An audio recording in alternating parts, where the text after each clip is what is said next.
There's a photo on your phone right now that you didn't know would be the last time you'd see someone look exactly like that. You didn't take it because you knew. You took it because you didn't. The Japanese have a word for the feeling you're having right now. It's not sadness, it's not nostalgia. It doesn't fully translate into English, and once you learn it, you'll start noticing it everywhere in your own life, starting with something that already happened to you. Today, you just didn't clock it. Maybe it was your kid getting out of the car this morning, a little too fast, a little too eager to not be seen with you. Maybe it was the version of a friendship where you still talked every day before it quietly became a birthday text once a year. Maybe it was smaller than that. The last time your dog ran full speed across a yard before her hips got bad. The last bite of a meal your grandmother used to make before you knew it was the last time she'd make it. None of those had a last time. They just had a last time you didn't know was the last time. Here's how old this idea actually is. The word is mono no aware, roughly the pathos of things. The quiet ache of knowing something is beautiful specifically because it's already leaving, not despite it ending, because it's ending.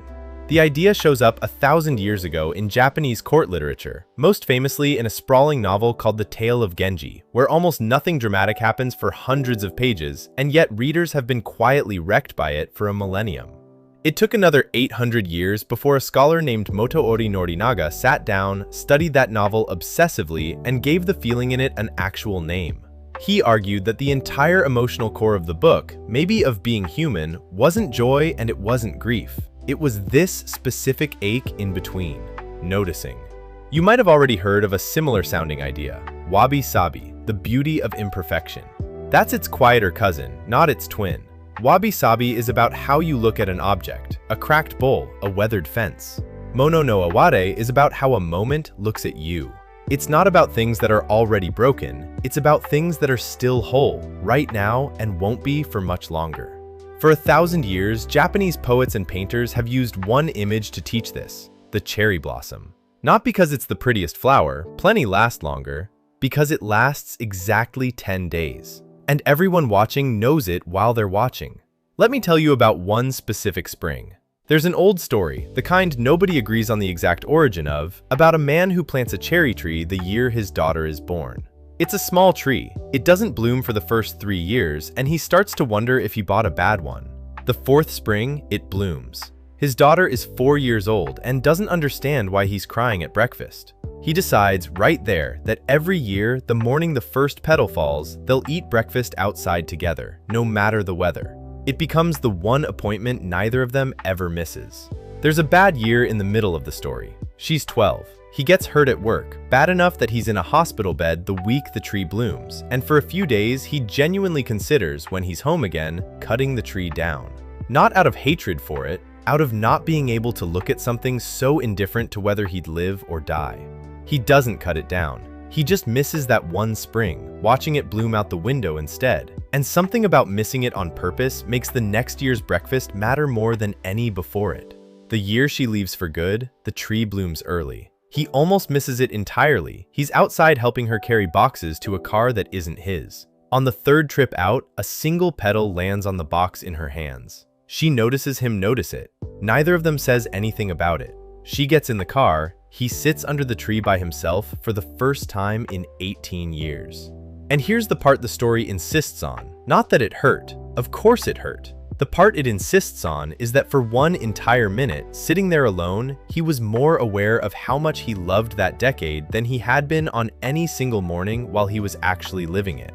The ending didn't ruin the memory. The ending is what finally let him see it whole.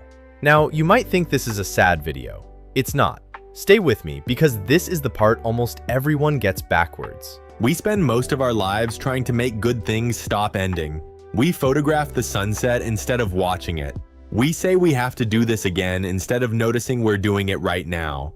We finish a show we loved and immediately look for the next thing to fill the exact shape it left instead of sitting for 1 second in the shape itself. We treat endings like a design flaw in an otherwise perfect system, something to optimize away if we could just find the right app, the right routine, the right amount of control. Mono no aware isn't about accepting sadness. It's about noticing that the ending is the reason the thing was ever moving in the first place. A song you could listen to forever isn't a song, it's a drone. A conversation that never had to end wouldn't be a conversation, it would just be noise in the background of your life. A spring that never stopped being spring wouldn't be spring. It would just be weather. The petal isn't beautiful in spite of falling. The falling is what you were looking at the whole time. You just usually don't let yourself see it until afterward. So here's a question worth sitting with for a second.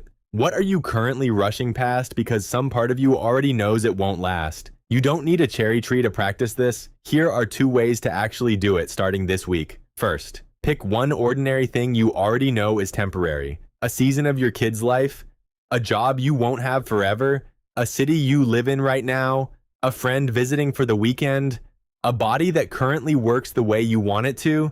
Instead of trying to hold on to it, and instead of rushing past the discomfort of knowing it will end, just say one sentence to yourself quietly while it's happening.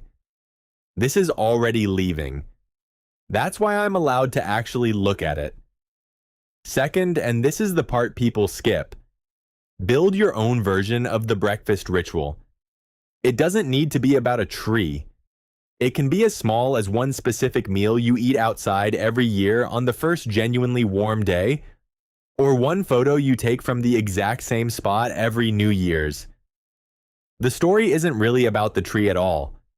The tree is just the excuse the man gave himself to stop and actually notice 18 springs he could have easily let blur into each other. Pick your excuse, then use it. That's the whole practice. You don't fix the ending. You stop missing the thing while it's still here. That photo on your phone, you didn't take it because you knew, but you could look at today like you know. Nothing beautiful was ever built to stay. That's not the tragedy. That's the whole reason it was beautiful. Next week, what a broken bowl can teach you that a whole one never could. Subscribe if you want to see it land in your feed.